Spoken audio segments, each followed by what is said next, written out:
I understand neurologically there's a lot of research and there's a lot of knowledge in terms of how the human brain and how the human mind works. But I want to try and bring it to a normal understanding that even a layman can understand how the mind works. So, to those who have heard about this, you have your subconscious mind and you have the conscious mind.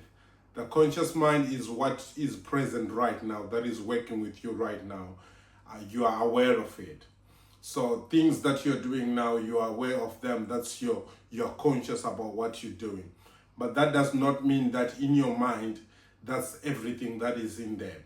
So you might be here or doing whatever that you're doing, but it takes only a minute if someone is to trigger you into something that you remember that perhaps happened so many years ago.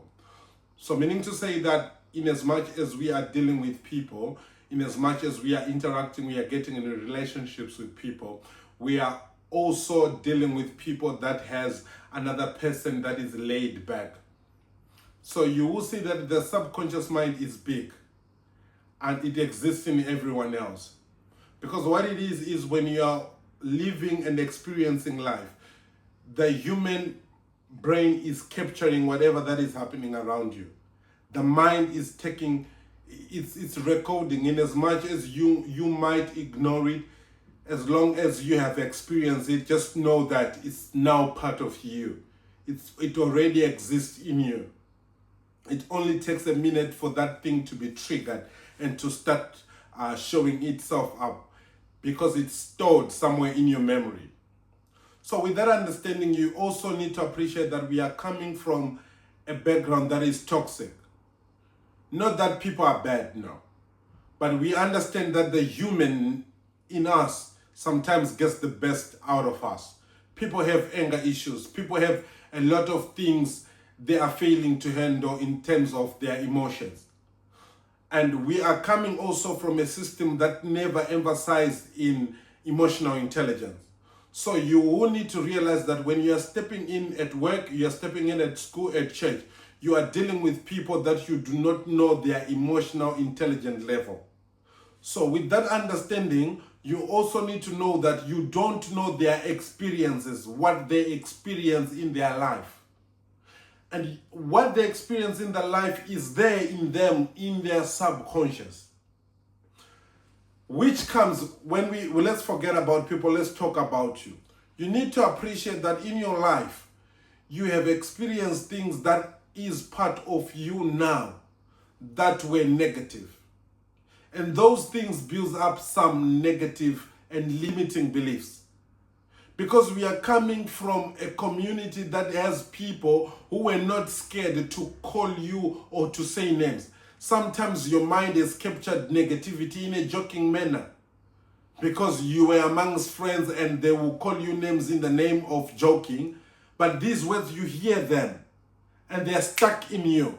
The only thing that they did was to just not owning up what they're doing was toxic and call it is just a joke. You just need to don't take it too deep. But in as much as you were strong in those situations, in those circumstances, when they were calling you names, when they were bullying you at some point, when people were not treating you with respect, and you would endure the pain, you will endure every word, every negative word.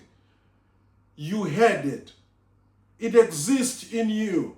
And one thing that you need to do is to go back into those words, into those limiting beliefs. When you shared your dreams, some people really told you that you cannot.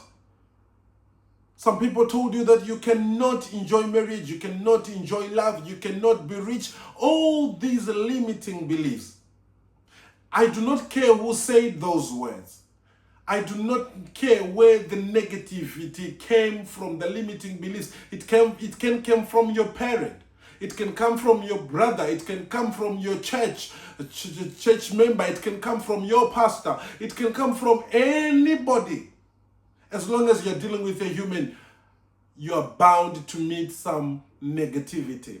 That's just the way it is. Because we are human. That's what makes us human. That sometimes we are not perfect. And that's what makes us human. So one thing that you need to know is you are dealing in a world that is full of toxicity. Yes, you can handle toxicity now. You can block people and everything to protect your peace. But there are things already that has entered your heart, that has entered your mind that needs you to deal with. You go back there, you face your trauma, and you reverse.